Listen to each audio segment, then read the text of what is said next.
Huwag tayong masyadong focus sa mga babae, dahil kahit kailan hindi natin misyon ang pasiyahin ng babae. Yes, nice guy ka, oo. Yes, gentleman ka, oo. Pero hindi na nga ganun. Kaya nga mga ropa, huwag nyong ipilit kung ayaw na.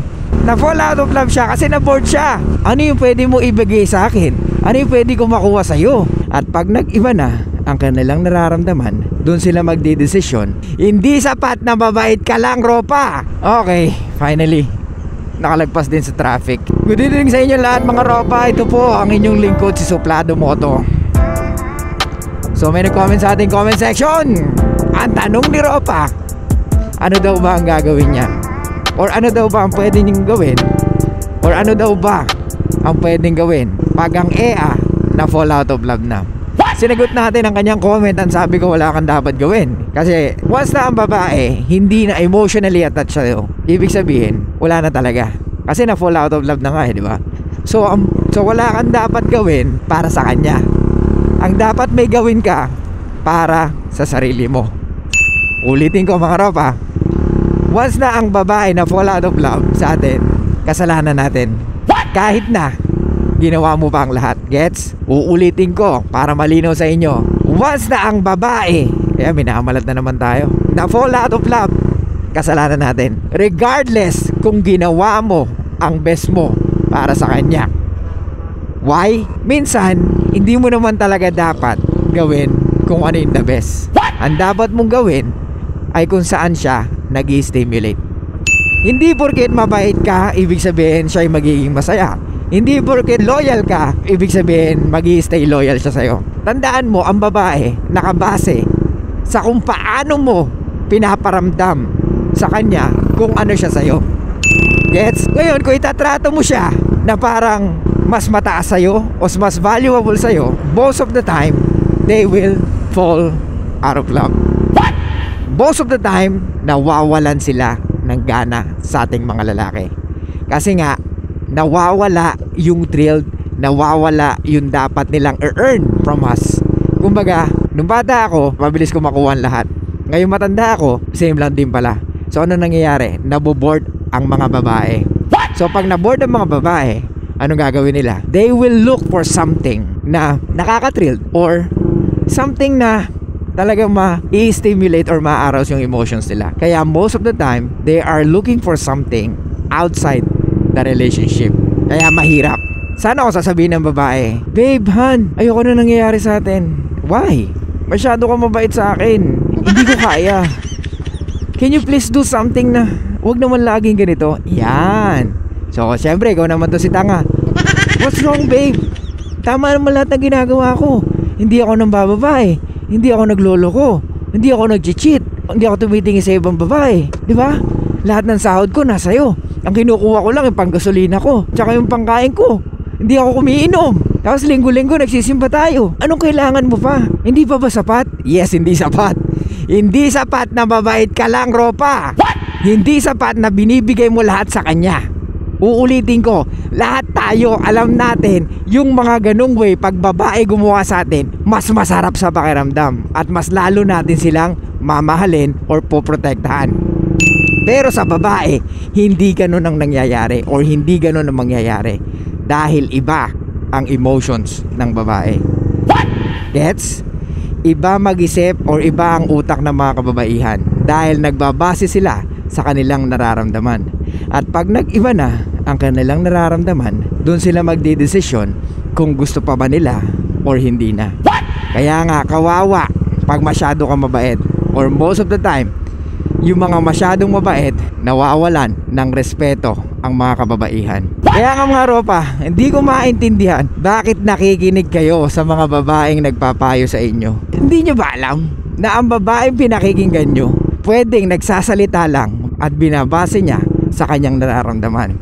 Hindi ibig sabihin nun magiging tama yon along the way, or hindi ibig sabihin nun sustainable yun. Kasi ang mga babae, like I said, emotional creatures, umiikot lang sa kanilang nararamdaman. Kaya nga mga ropa, hindi ko alam ba't lagi kayong nakikinig sa mga babae, lalo na sa mga comment section. Hindi lahat ng yun ay totoo. Dahil ang mga babae laging nagbabase sa kanilang nararamdaman. Okay? At tandaan nyo, ang nararamdaman or ang feelings ay pabago-bago. Kahit ikaw alam mo yan, Ropa. Pag meron kang feelings, pwedeng magbago. Pag meron kang nararamdaman, pwedeng magbago. Diba? Alam natin yan bilang lalaki. Kaya dapat aware tayo sa kung anong pwedeng mangyari.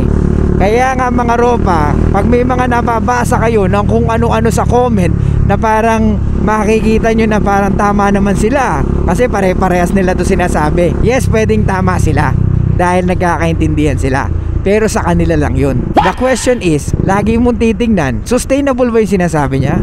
Makatotohanan ba yun? Realistic ba yun? Di ba? Yan ang laging tanong. Realistic ba yung mga sinasabi ng mga babae? Sustainable ba for long-term relationship? O yun lang yung nafe-feel nila, o yun lang yung ideal para sa kanila, na hindi nila nakikita na meron ding gusto ang mga kalalakihan pagdating sa relasyon. Mga Ropa, tandaan nyo, ang babae pag nagsalita pagdating sa relasyon, ang tanging nakikita lang nila is kung ano yung makukuha nila or kung ano yung may extract nila, at kung ano at kung saan sila magbe-benefits, mga Ropa. Gets? Yun ang pinaka-importante sa mga kababaihan. What is it for me? Ano yung pwede mo ibigay sa akin? Ano yung pwede ko makuha sa'yo? Di ba? Ano yung lagi ko sinasabi sa inyo? Lagi nag-e-extract ang mga kababaihan sa atin. Gets? Kaya nga ang babae hindi attracted sa mga lalaki na walang kayang i-provide. Dahil ang babae extractor by nature. Kaya nga ngayon, sa tanong ni Ropa, anong pwede kong gawin? Wala kang pwedeng gawin pagdating sa babae mo or dyan sa girlfriend mo. Pag na-fall out of love na, bitaw na. Kasi nga, hindi na siya emotionally attached sa'yo. At she may never be loyal to you anymore. Once na ang babae bumitaw na, ibig sabihin nun, hindi lang base yun sa nararamdaman niya, kundi base yun sa mga bagay na iniisip niya for long-term relationship. Ano yung magiging buhay ko dito sa lalaki na to? Mukhang wala naman. Ayoko ng ganito, naboboring ako. Ayoko ng ganitong klaseng lalaki. Feeling ko hindi ako magiging masaya pag nagsama na kami na matagal. Kaya nga usually anong ginagawa ng mga nakikipag-iwalay, Ropa, di ba? Kasi that's the best way. Para hindi na rin masayang ang oras niya at masayang ang oras mo, mas mabuting makipag-iwalay na lang siya sa'yo. Kaya nga, pag na-fall out of love na, bitaw na. Kasi wala ka nang magagawa, kahit sino walang magagawa. Kasi nasa sa'yo ang problema. Na-fall out of love siya kasi na-bored siya. Kasi hindi ikaw yung lalaki na una niya nakilala. Kasi nag-switch ka, masyado ka mabait, Ropa. I'm not saying literally mabait. What I'm trying to say is, namimilis ka. Piniplease mo siya most of the fucking time, na hindi niya na alam kung tama pa ba na ipagpatuloy pa yung relasyon yung dalawa. Siyempre masakit sa kanya na mawala ka, pero mas masakit sa kanya kung itutuloy pa niya. Di ba? Kaya mga Ropa, huwag kayong masyadong mabait sa mga babae. Kung alam nyo naman na hindi kayo ganong nire-respeto ng mga babae, di ba? Pero ando na tayo, we are fucking gentlemen, di ba? Kaya hanggat maaari, gagawin natin lahat para sa babae. Pero yun nga mga Ropa, yun ang mali natin. Hindi mo pala dapat gawin ang lahat, dahil may parte rin sila na dapat nilang gawin para sa atin. Kaso, ang mahirap sa atin, dahil naniniwala tayo sa ideal relationship or naniniwala tayo sa mga napapanood natin or sa mga sinabi sa atin ng mga nakakatanda sa atin, at syempre kung ano yung logical na alam natin na pwedeng magstay siya sa relationship natin. Pero yung pala, hindi pala ganun mag-isip ang mga babae. Dahil ang babae nagbabase sa kanilang nararamdaman. Ngayon kung hindi na nila nararamdaman yung mga bagay na nararamdaman nila dati, talaga magle-let go sila kahit anong mangyari. Kaya nga mga Ropa, huwag nyong ipilit kung ayaw na. Kailangan nyo mag-focus sa sarili nyo pag nawala na siya or pag unti-unti na siyang nawawala. Ang pinaka the best way na gagawin mo is mag-focus ka sa sarili mo. Mag-focus ka kung anong mga bagay na dapat pang i-improve mo. Hindi yung gagawin mo na naman na i-please at i-please mo siya, yun nga yung dahilan kung bakit siya nag-let go. Di ba? Ang hirap kasi sa atin, ayaw na nga ng babae na masyado kang nice, pero lagi ka pa rin nagpapaka-nice. Kung tutuusin, kumbaga sa records, malinis walang masama. Wala kang record na pangit. Kaso nga lang, hindi na nga nai-stimulate at hindi nakikita ng babae na worth it pang sumama sa'yo. Yes, mabait ka, oo. Yes, nice guy ka, oo. Yes, gentleman ka, oo.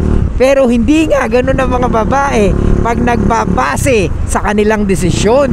Dahil ang babae, nagbabase ang kanilang desisyon sa kanilang nararamdaman. na pag wala na or hindi na kagaya ng dati yung ginagawa natin sa kanila, or nawala na yung mga bagay na nakakapag-stimulate sa kanila, of course, asahan mo, unti-unti na yan lalayo at unti-unti na yan magbabago. At yun ang pinakamasakit, dahil magiging denial ka na hindi dapat ganun, kasi ginawa ko naman ang lahat para sa amin dalawa. Kahit ginawa mo ang lahat, hindi nagmamatter yun, dahil ang nagmamatter sa babae kung anong nararamdaman niya ngayon. Gets? So anong natin dito mga ropa, takeaway natin dito, huwag tayong masyadong nice, huwag tayong masyadong pleaser, huwag tayong masyadong focus sa mga babae, dahil kahit kailan hindi natin misyon ang pasiyahin ng babae, dahil ang babae may sariling isip kung paano niya pasisiyahin ang kanyang sarili most of the fucking time. Okay? Hindi natin obligasyon na dapat ganito ma-feel nila today, dapat ganyan ma-feel nila tomorrow. Hindi ganoon, ropa. Okay? Pag adult na ang girlfriend mo, alam niya na dapat kung ano yung mga bagay na importante sa kanya, at alam niya na dapat kung ano yung pwedeng magpakasaya sa kanya. Ngayon, tanggapin mo kung hindi ka na dun kasama. What? Para mas madaling maka-move on, para hindi ka maging bitter, istandaan mo, pwedeng nawala na yung dating pagtingin niya sa'yo, ropa. At yun ang pinakamadali na gawin mo, na tanggapin na talagang wala na siya, dahil pwedeng ang nagkamali ka. So saan ka nga magpo-focus? Of course sa sarili mo, ropa. Kailangan mo mag-focus at pagyamanin muli ang sarili mo. Mga ropa, please panoorin nyo yung Crazy Stupid Love. Doon makikita nyo kung paano siya niloko ng asawa niya, at kung paano na-bored yung asawa niya dahil naging paulit-ulit or naging routine na lang yung ginagawa nila. So ngayon nag-cheat yung asawa niya, pumatol doon sa kasamahan niya sa trabaho. So ano nangyari? Lagi niyang bukang bibig, naliloko siya ng asawa niya. So tapos noon nakilala niya si Ryan Gosling. So si Ryan Gosling, tinulungan siya. Kumbaga binalik yung dating aura niya, binalik yung dating angas niya, hanggang sa ang dami niyang nakilalang babae at nakabembang siya ng ilang mga babae. At doon nakita niya kung ano yung value niya bilang lalaki. Kasi tayong mga lalaki, most of the time nakakalimutan natin ang ating sarili. Oo, provider tayo, walang problema, pero wag mong kalimutan yung gampanin mo para sa sarili mo, ropa. Meron kang dapat gawin para sa sarili mo. Palaki ang utang mo para sa sarili mo. Okay? Pag nakita ng babae na walang nangyayari sa'yo for how many years, o hindi ka gumagawa ng way para may mangyari kahit sa'yo man lang, pwede siyang magbago, ropa, or pwedeng manlamig siya sa'yo, ropa. Uulitin ko mga ropa, panoorin nyo yung Crazy Stupid Love. Okay? Para makita nyo kung paano nag-transform, para makuha niya uli yung pagiging masculine niya at yung manhood niya. Kasi napaka-importante nun sa mga kababaihan, ropa. Doon na iikot yung istorya, mga ropa. Panoorin nyo, pati pananamit, pati yung pagsasalita, pati yung diskarte, doon nyo na makikita. At makikita nyo kung paano siya nag-evolve bilang lalaki, at kung paano siya nag-transform bilang lalaki. Panoorin nyo yun, ropa. Okay, sa ilang guys, thank you so much. Sana may nakuha kayo sa topic na to. Kaya ropa, ulitin ko, wala ka nang dapat gawin sa girlfriend mo kung na-fall out of love na siya. Ang may dapat kang gawin is para sa sarili mo na. Okay? Show love, peace out, and be fucking mysterious, mga ropa.